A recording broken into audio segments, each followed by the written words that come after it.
Hello guys, আমি Poco M6 plus 5G and Redmi 13 5G এই দুটো ফোনের ব্যাপারে বলতে চাইছি।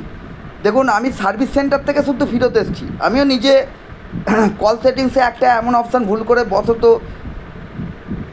করা হয়ে গেছিলো, যার জন্য আমাকে সার্ভিস সেন্টার থেকে আমাকে সফটওয়্যার মেরে দিয়েছে। ঠিক আছে, ওরাও ধরতে পারেনি।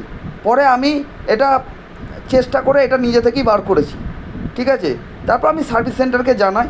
সার্ভিস সেন্টার তখন বলে যে আমাদের ভালোই হলো এটা জানিয়ে দেওয়ার জন্যে, এরকম যদি আসে তাহলে আমরাও জানিয়ে দেবো।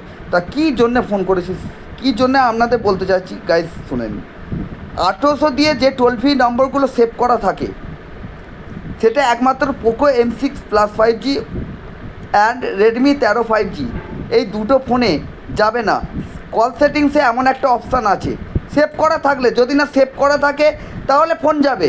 যদি আপনি ভুলবশত সেভ করে রেখেছেন, সেখান থেকে ফোন করতে চাইছেন, যে কোনো আমি ধরছি 1800 দিয়ে টোল ফ্রি নাম্বার, উষা কেয়ার ধরুন, বা যে কোনো ধরনের স্বাস্থ্যসাথী কার্ডের যেসব 1800 দিয়ে টোল ফ্রি নাম্বার আছে, বা যেসব নম্বরই আছে, সেগুলো আপনি যেখানেই খুশি সেভ করুন না কেন, গুগল অ্যাকাউন্টে করুন অথবা সিম কার্ডে করুন, ফোনেতে করুন, যেখানেই 1800 দিয়ে টোল ফ্রি সেভ রয়েছে সেখানে আপনার যাবে না। কী সেটিংসটা আমি এবার বলে দিচ্ছি আপনাদের। আপনারা কল সেটিংয়ে যাবেন, কল সেটিংয়ে গিয়ে লোকেশান বলে একটা অপশান আছে, সেই লোকেশানে একদম লাস্টে 3টে অপশান আছে, দেখবেন লাস্ট অপশানটা, 3য় নম্বর অপশানটা অ্যাড কান্ট্রি কোড বলে লেখা আছে, দেখবেন। সেই অ্যাড কান্ট্রি কোড ভুল করে যেন অন করে রাখবেন না।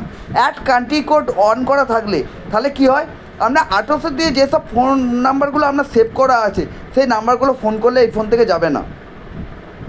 সেইটার জন্য অ্যাড কান্ট্রি কোডটা অফ করে রেখে দেবেন। তাহলে অ্যাড কান্ট্রি কোড অফ করে রেখে দিলে কী হবে, রেডমি 13 5G এবং পোকো M6 প্লাস 5G থেকে অনায়াসে ফোন যাবে।